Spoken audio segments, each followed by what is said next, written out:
সকাল থেকে কাজ করতে করতে সময় যে কোথা দিয়ে চলে যায় বুঝতেই পারি না। অনেক কিছু বলতে ইচ্ছে করে, অনেক লেখা আমার জমা হয়ে আছে। সব সময় তো সব কিছু করা হয় না। এখন বিকেল গড়িয়ে গেছে, ভাবছি যে কাল যদি না পারি বলতে, তাই নতুন বছরের জন্য আমার বহু আগের লেখা একটা লেখা, শুধু গদ্য লেখা, সেটা একটু পড়ছি। নববর্ষ। খুব ভোরবেলাতেই ঘুমটা ভেঙে গেল। মনে পড়ল আজ বাংলা নববর্ষ। হাজার হাজার বছর পার হয়েও আজও বাঙালিদের জীবনে পয়লা বৈশাখ নতুনের ডাক দিয়ে যায়।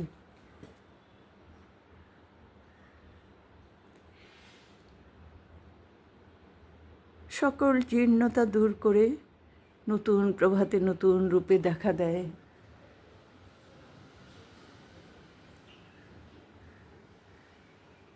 এই পয়লা বৈশাখ পৃথিবীর প্রতিটা জিনিস পুরনো হয়েও হয়ে যায়, কালের গর্ভে বিলীন হয়ে যায়, রেখে যায় কিছু স্মৃতি, কিছু হাহাকার, কিছু আনন্দের রেশ। প্রতিটা মানুষ ধীরে ধীরে বৃদ্ধ হয়ে জীবনের শেষ প্রান্তে এসে দাঁড়ায়, ঝরে পড়ে তার আপন বৃন্ত হতে।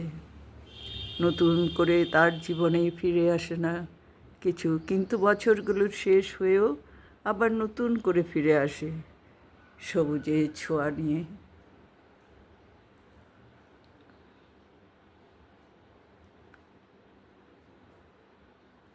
গাছে গাছে ফুল ফলে, প্রকৃতি সর্বত্র তার ছোঁয়ায় নতুন রূপে নতুন প্রাণ ফিরে পায়। এই দিনটি আমাকে নতুন করে ভাবতে শেখায়। মনে অনাবিল আনন্দের বান ডাকে, মনের সকল তিক্ততার ক্লেদ ধুয়ে মুছে যেন পরিষ্কার হয়ে যায়। দুঃখের বোঝাটা হালকা মনে হয়, সব কিছুই নতুন করে ভালোবাসতে ইচ্ছা হয়।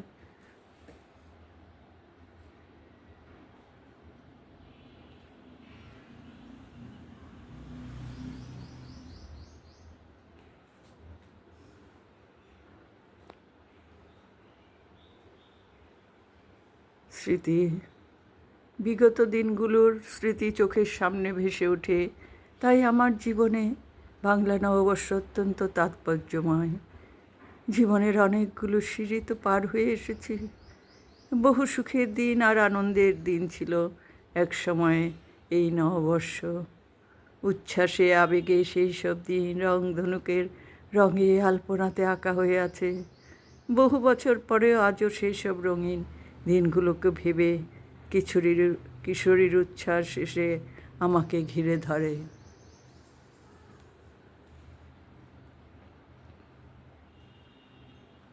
পয়লা বৈশাখের মতো এই মনটি পুরনো হতে চায় না। গত দিনের কথাগুলো নতুন করে মনের ভেতর নাড়া দেয়। হারানো দিনে পয়লা বৈশাখকে আবার ফিরে পেতে ইচ্ছে করে।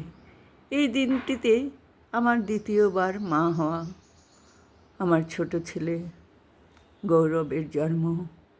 পয়লা বৈশাখ এলেই প্রথমে কবিগুরু রবীন্দ্রনাথ ঠাকুরের কথাই মনে পড়ে। এসো হে বৈশাখ এসো এসো, এই গানটা সেই ছোটোবেলা থেকে করে এসেছি।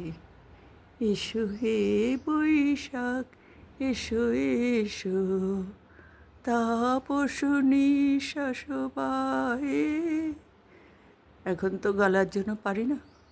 মুমূর্ষুরে দাও উড়ায়ে, বৎসরের আবর্জনা দূর হয়ে যাক যাক যাক, এসো এসো। এইখানে নতুনের ডাক চিরন্তন হয়ে দেখা দেয়। ভোরে উঠে ঠাকুর প্রণাম করে প্রথমে আবৃত্তি করতে ভালো লাগে। আজি এ প্রভাতে রবির কর, কেমনে পশিল প্রাণের পর, কেমনে পশিল গুহার আধারে প্রভাত পাখির গান।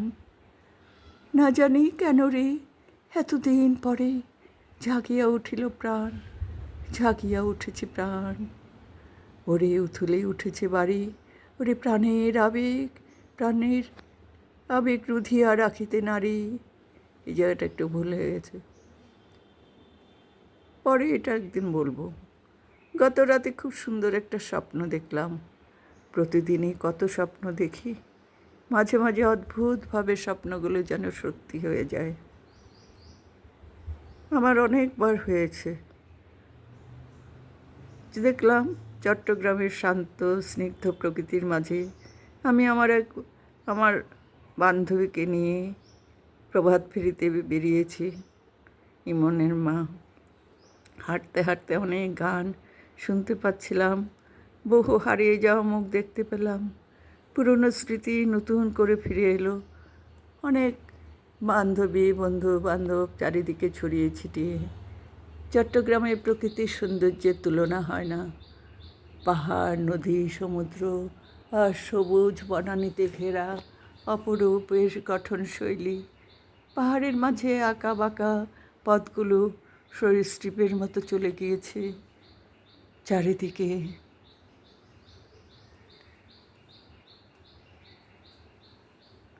পাহাড়ের মাঝে টলটলে জলের লেক।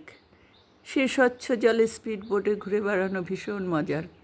সমুদ্রের বালুকা বেলায় মাইলের পর মাইল হেঁটে যাওয়া যায়। বহু ঝিনুকের মাঝে একটা মাত্র মুক্ত যেন এই সুন্দর চট্টগ্রাম।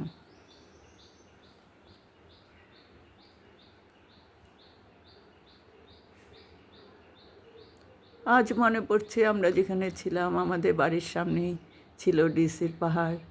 প্রতি বছর সেই পাহাড়ের পাদদেশে পয়লা বৈশাখী নববর্ষের অনুষ্ঠান হতো। সূর্য ওঠার আগে আমরা ঘরের সবাই হাত মুখ ধুয়ে ডিসির পাহাড়ে চলে যেতাম। হাজার হাজার লোক সেখানকার অনুষ্ঠান দেখার জন্য জমায়েত হতো। স্কুল কলেজের ছেলে মেয়েরা তো থাকতোই, তারপর বিভিন্ন সংগঠনের ছেলে মেয়েরাও যোগ দিত। চারিদিকে পাহাড়ের ঢালে প্রকৃতির সবুজ মখমলের মতো ঘাসে সবাই বসে আড্ডা মারা, গান গল্প অনুষ্ঠান দেখা, অনুষ্ঠান করা। সেই মধুর দিন এখন আমার চোখে ছায়াছবির মতোই ভাসে। ছেলেমেয়েরা সবাই বাংলার ঐতিহ্য মেনে বাঙালি সাজে সেজে উঠত। বেশিরভাগ মেয়েরা শাড়ির সাথে কপালে টিপ, সে মুসলিম আর হিন্দু যেই হোক না কেন, আর বেলি ফুলের মালা দিয়ে নিজেকে অপরূপ করে তুলত। আর ছেলেরা পায়জামা পাঞ্জাবি পরত। শাল, সেগুন, মহুয়া, শিমুল, পলাশ, কৃষ্ণচূড়া, রাধাচূড়া এই সব গাছে ঘেরা ছিল। পাহাড়ের চারিদিকে ছিল মনোরম পরিবেশ।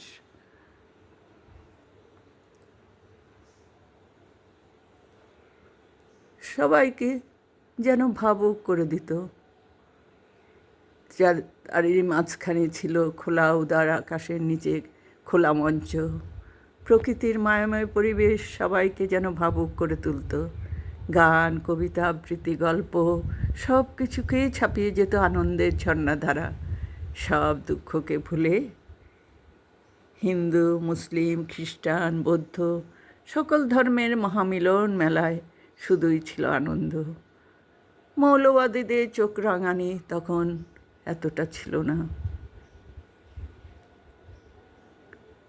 খোলা মন নিয়ে সবাই বাঙালি হিসাবে একে অপরের সাথে মিশত। আমরাও সব সময় সবার সাথে মিশেছি। বেশিরভাগ মুসলিমরা আমার বন্ধু বান্ধব ছিল, খ্রিস্টান ছিল, সবাই ছিল বাঙালির জীবনে। তখন বাঙালি জীবনে সুখময় আর আনন্দময় দিন ছিল। আবেগে উচ্ছ্বাসে ভালো লাগার ভালোবাসার অপর নাম যেন নববর্ষ। আজ আমার দোলনা বারান্দায় বসে বসে একটু দোল খাচ্ছিলাম। আজকে আর বসিনি, এটা যখন করে লিখেছিলাম তখনকার কথা বলছি। দুলছি আর ভাবছি সেই সোনাঝরা দিনগুলোর কথা। যখনই মনে পড়ে সেই নববর্ষের স্মৃতি, তখনই আমি সেই কিশোরী বেলার আবেগে ভেসে যাই।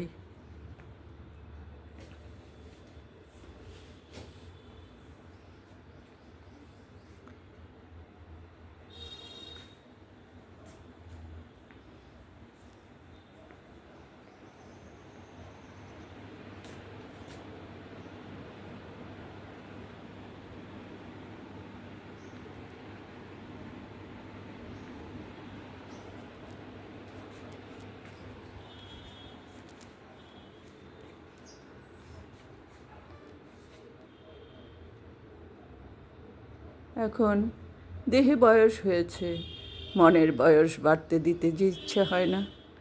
দেহের কলকবজা নড়বড়ে হয়ে গেছে, মনের সজীবতাও আজও যেন অক্ষুণ্ণ রাখতে ইচ্ছা হয়।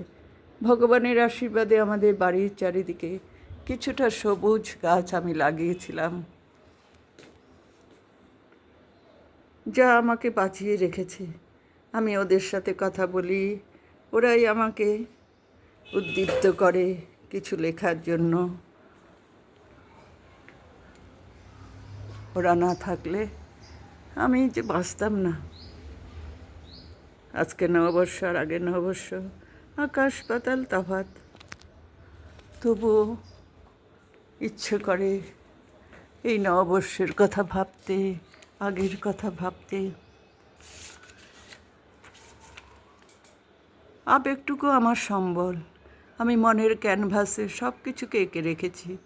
মনে পড়ছে বর্ষবরণ অনুষ্ঠান শেষ করে চলে যেতাম কৃষ্ণানন্দ মঠে। সেখানে আমার বাবা শ্রী ব্রজসুন্দর দাস মহারাজ ছিলেন। ওখানে আমার নিজেরই বাবা, বাবা ডাকা বাবা নয়। বাবাকে প্রণাম করে এবং অন্যান্য সব সাধু সন্ন্যাসীদের প্রণাম করে সেরে বাড়িতে এসে শাশুড়ি মাতাকে প্রণাম করতাম। বাড়ির সব ছোটরা আবার আমাদের যারা বড় ছিল আমাদেরকে প্রণাম করতো। এরপর আমাদের রান্নার কাজ করতাম। রান্নাবান্না সেদিন সবচেয়ে ভালো করে করতাম। সেদিনটি সব কিছুই ভালো হতো। দুপুরে সবাই হইচই করে খেয়ে বিকালে অনুষ্ঠানের জন্য আবার প্রস্তুত হতাম। সেদিন আমাদের সেই দোকানের হালখাতা অনুষ্ঠান হতো।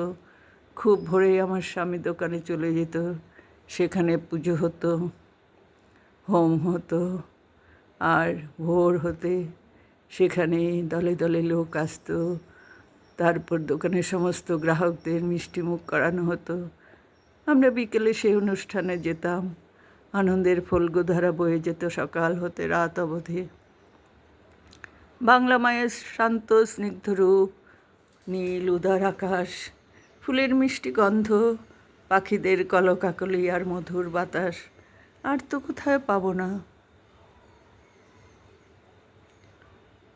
আমি বাংলাদেশের মেয়ে, এই ভাষাতেই কথা বলি, আমার মনের ভাব প্রকাশ করি। বাংলা ভাষাকে ভালোবেসে এত বড় হয়েছি।